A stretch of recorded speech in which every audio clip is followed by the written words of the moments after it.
Hi, everybody. Welcome to another session of Family Story Times on Race and Diversity. I'm at the Red Bank Public Library today. I'm Sira Williams. I am the children's librarian, and I brought you inside the library today because it's pouring rain outside. But I wanted you to see what a happy, warm, welcoming place this is. I surrounded myself with some wonderful books, some of which we've read already in these sessions, and I'm really glad you're here.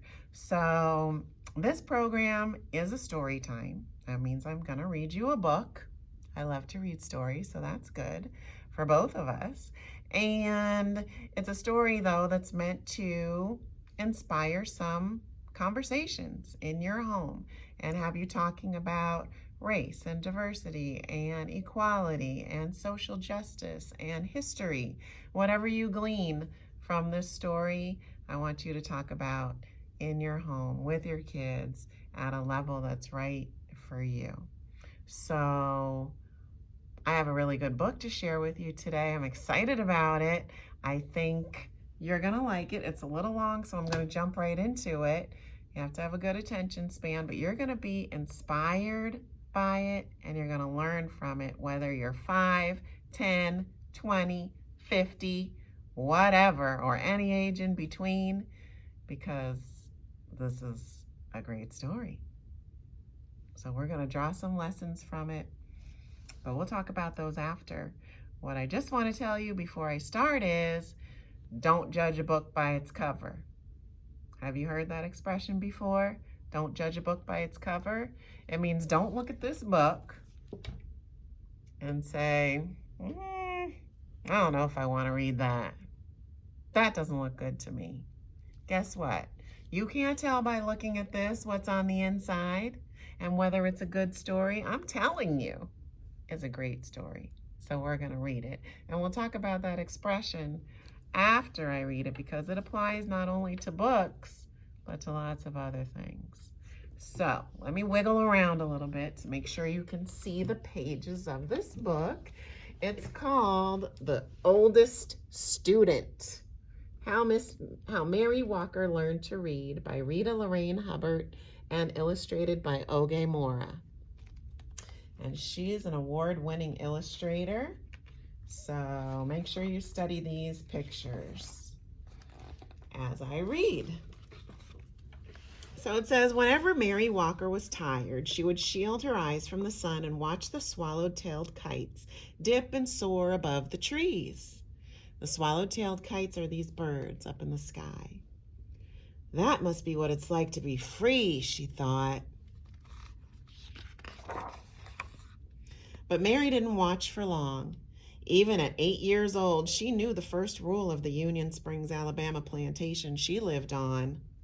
Keep working. Oh, she knew the second rule too. Slaves should not be taught to read or write or do anything that might help them learn to do so. So already we've learned that Mary was a slave. Mary didn't stop working and she didn't learn to read either. But at the end of each long day, picking cotton, toting water to Papa and the other slaves who chopped wood for the train tracks, or helping Mama clean the big house, she would lie in her little bed next to the crumbling fireplace and think about those birds.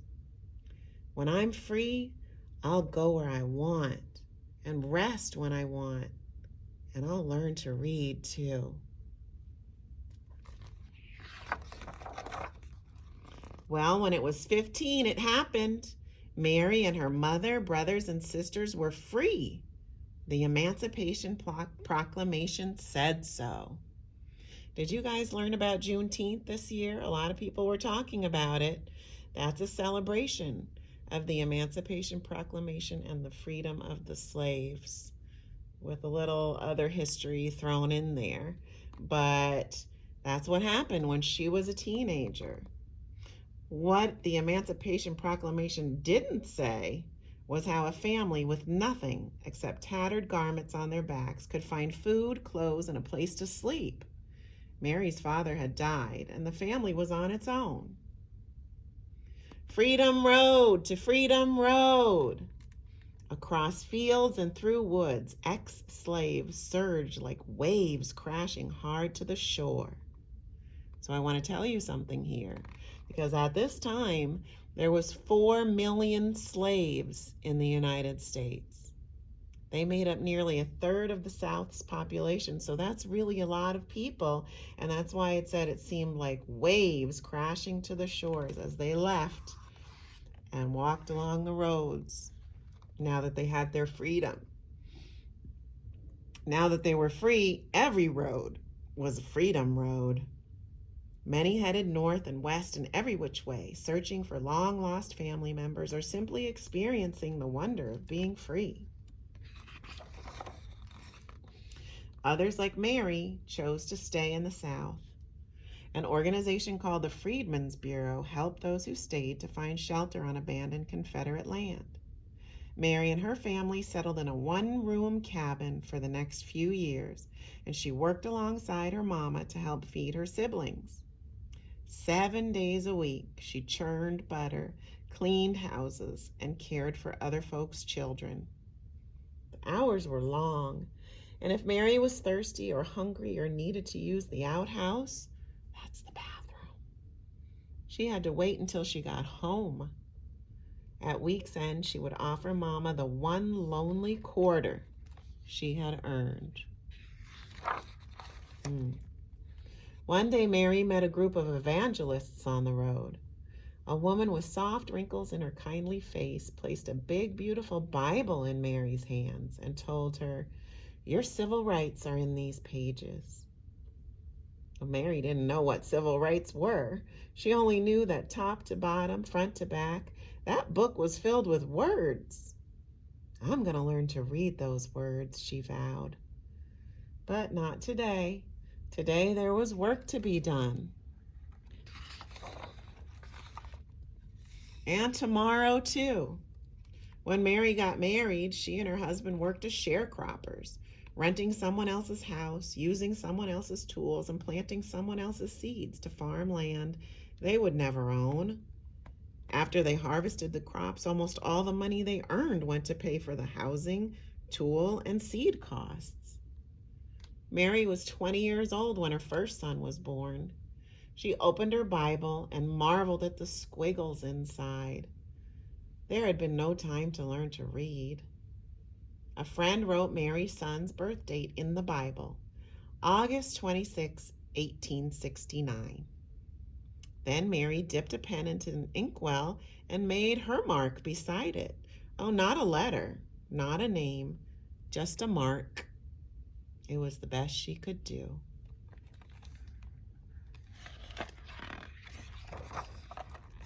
One day, Mary's husband died. She married again, and a second son was born, and then a third. Mary made marks for these sons too, and now she had 3 growing boys.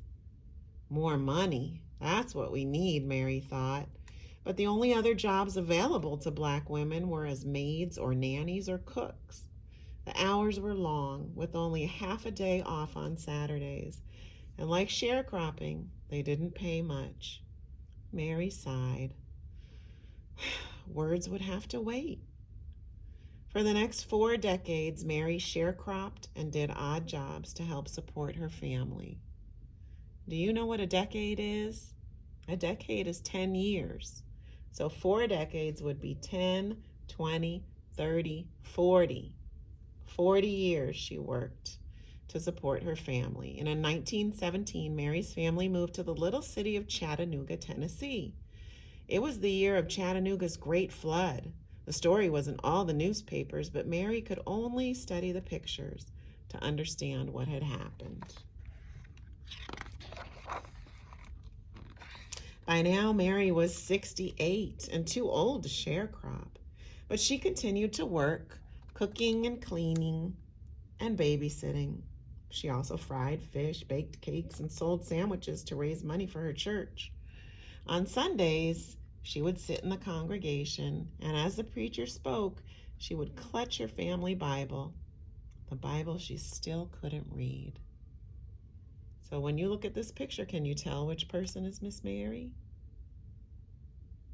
Everybody has their books open, even the little girl, except for one person who's clutching her Bible. That means she's holding it tight. That's Miss Mary.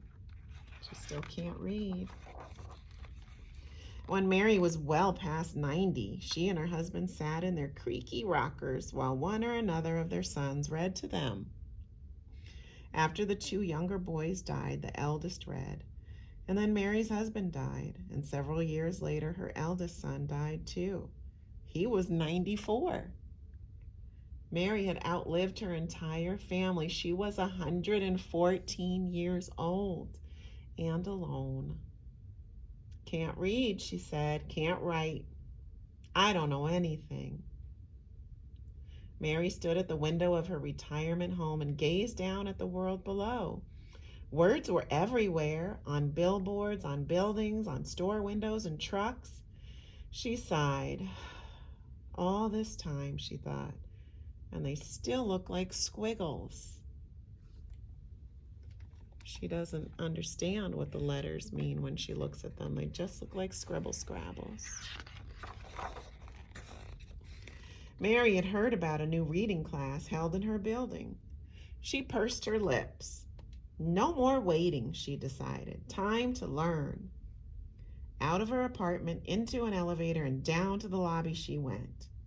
When the elevator door sprang open, Mary saw people sitting under a sign with a picture of an open book. She could not read the words. A neighbor walked up to her. "That's a reading class, Miss Mary. Can I help you over?" Mary shook her head. Then she gripped her cane, lifted her chin, and walked straight towards that sign. See the open book? For the next year and more, Mary put everything she had into learning to read.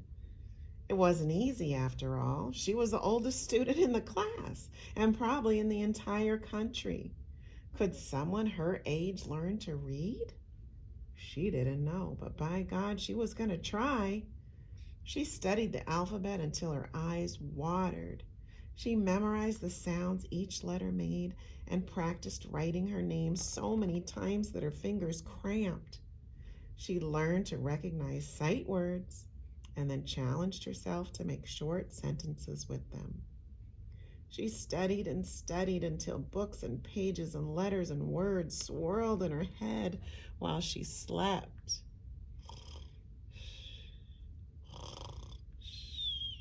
See all the letters and words she's dreaming of? And here you can see how she wrote her name over and over and over again. So you have to practice, right? Well, one fine day, Mary's hard work paid off. She could read, and word of her accomplishments spread and traveled, and people everywhere celebrated with her. Chattanooga's mayor, newspaper journalists across the country, and a man from the U.S. Department of Education who said, "Miss Mary Walker, I pronounce you the nation's oldest student," all shared her joy.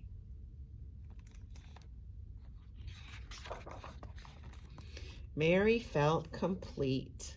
She still missed her sons, but whenever she was lonely, she read from her Bible or looked out her window and read the words in the street below. Do you notice now that they're not squiggles? As she can recognize the letters, she can read and know that this is the bakery and the shop and the store and the bus stop and the market. And there she is, up in the window. From then on, Chattanooga honored Mary's achievement with yearly birthday parties. In 1966, President Lyndon B. Johnson sent well wishes on Mary's 118th birthday. And in 1969, President Richard Nixon did the same. Mary was now 121 years old. That is just unbelievable. Mary received many gifts over the years: a radio, a sofa, her very first television, a new Bible, a key to the city, and perfume and champagne from the Canadian Mounties. She also received something that brought back those long days in the Alabama cotton fields. Her first airplane ride. From the cockpit window, Mary gazed at the trees and rooftops below. No different than a horse and buggy ride, she joked, but she knew it was. As the airplane dipped and soared like those swallow-tailed kites of long ago, Mary decided that flying was a lot like reading. They both made a body feel as free as a bird. I love that. Each year, before her birthday celebration came to an end, someone would whisper, "Let's listen to Miss Mary." And the shuffling and movement would fade away until not a sound was heard. Then Mary would stand on her old legs and clear her old throat and read from her Bible or her school book in a voice that was clear and strong.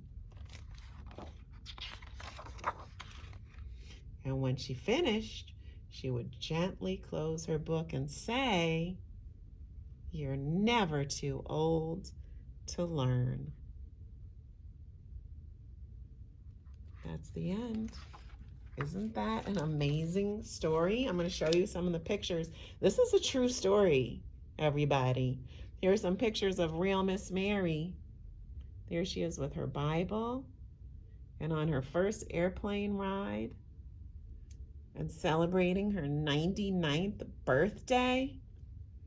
There's other pictures of her too. It says Mary at age 121 in Chattanooga. Come on, guys. 121 years old? That is unbelievable. Isn't she an inspiration? So, I want us to figure out what lessons we can learn from her story. I think the number one lesson that she would want us to think about is, you're never too old to learn. She was 116 years old when she learned to read, right? So that tells us that we can be lifelong learners. Lifelong learners. But I want to ask you, to be a student, because this says she was the oldest student in the United States. To be a student, do I have to have my backpack and my notebooks? And, oh, here's a ruler. Got a calculator in here. A big honkin' binder with a lot of papers in it. What else do I have? Scissors, pens, pencils, glue sticks. This is all school stuff. Do I have to have this to be a lifelong learner? No, I don't.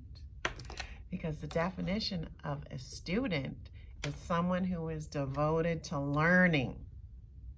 Not someone with all this stuff, but someone who is devoted and dedicated to learning. So we can learn in lots of different ways. We can learn by reading.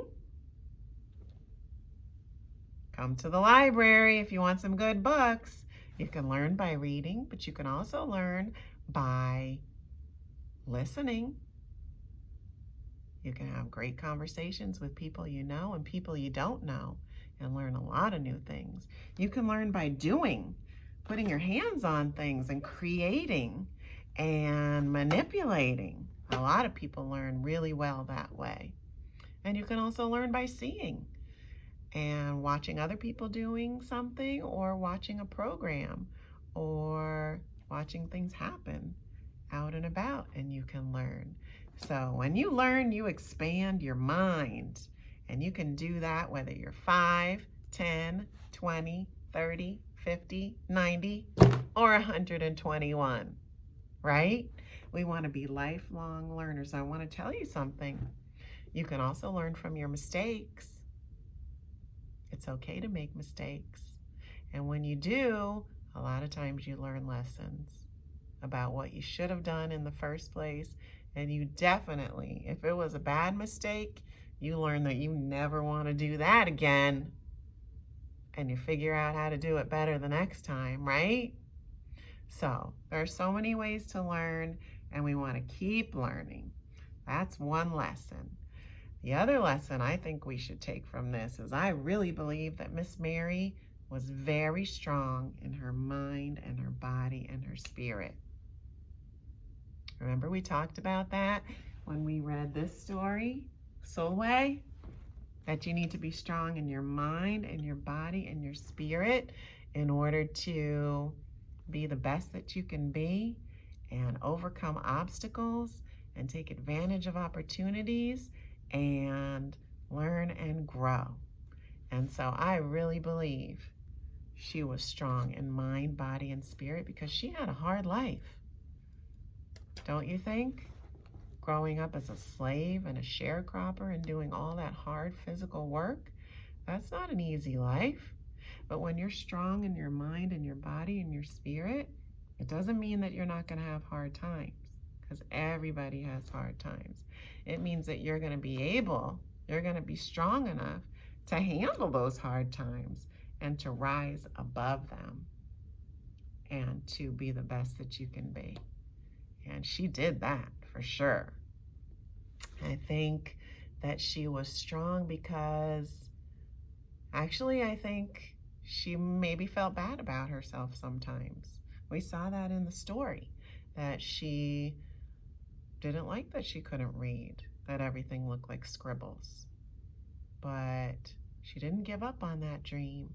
She worked hard and she made it happen. And that's what's inspiring. So that's another lesson that we can learn from her, is to make goals, work hard, don't give up on yourself and your dreams. And then the last thing I think we can learn, well, there's a lot of things to talk about in this book, but I want to bring back up not judging a book by its cover, because that applies to not only books, but I want you to think about it in terms of people. Don't judge people by how they look. Think about it. You can't tell by looking at somebody what's going on inside of them and what kind of person they are. We've talked about that already. So, not everybody with brown skin looks the same or acts the same or comes from the same mindset. Not all white people are alike. Not all Latinx people or Asian people or any kind of people are alike. We're all different inside. And you can't tell by the clothes I wear or the color of my skin or where I come from what I'm like and make a decision that you may or may not want to be my friend, or that I may or may not be cool or whatever, or smart or funny. You have to get to know the person inside. So that's where sharing our stories comes in. We've been talking about that this whole time. Not only share your story, but listen to other people's stories. And that's how you get to know somebody and expand your circle. Expand your circle. Go outside of your comfort zone. Meet some new people, because guess what? If you saw Miss Mary sitting on a park bench, a little old lady, a little 120-year-old lady, would you even ever guess the amazing story that she has? I don't think so.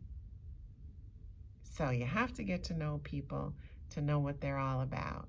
And that's what I want you to do. And remember that everybody, no matter who you meet, is going through things or has been through things and has challenges that we know nothing about. So you got to treat everybody with kindness and respect and get to know them before you make any judgments.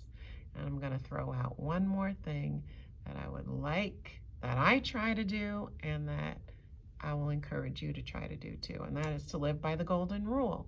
And that just means that you treat people the way you want to be treated. So if I want people to be nice to me and to support me and to help me when I need help and to give me opportunities that everybody else gets and treat me fairly and to be my friend, then I should be willing to do that for other people, right? Right. So I'm going to try to do that in my everyday life. You try to do that. If everybody in the world could do that, boy, this world would be a better place. So that's my hope. That's my hope. Let's stay strong in mind, body, and spirit. Practice the golden rule. Be inspired by each other and our stories, and keep moving in the right direction. The last thing I want to do is my song. I modified it for Miss Mary because I want to keep my song alive. So it goes like this. I'll take my glasses off. It goes, mind, body, spirit. Miss Mary had it. Mind, body, spirit. She didn't give in. She learned to read, stayed healthy and strong, believed in herself, 'cause she belonged. Mind, body, spirit, together is you. Mind, body, spirit, you know it's me too. Let's learn and grow, stay healthy and strong, believe in ourselves, 'cause we belong. Mind, body, spirit, let's work to get along. Yay, I did it without messing up my hand movements this time. All right, thanks for joining me today, everybody. I hope that you got something out of it, that you'll have some productive conversations in your homes. I hope that you stay well and healthy and strong, and I'm going to leave you with a little peace and love. Take care. See you next time.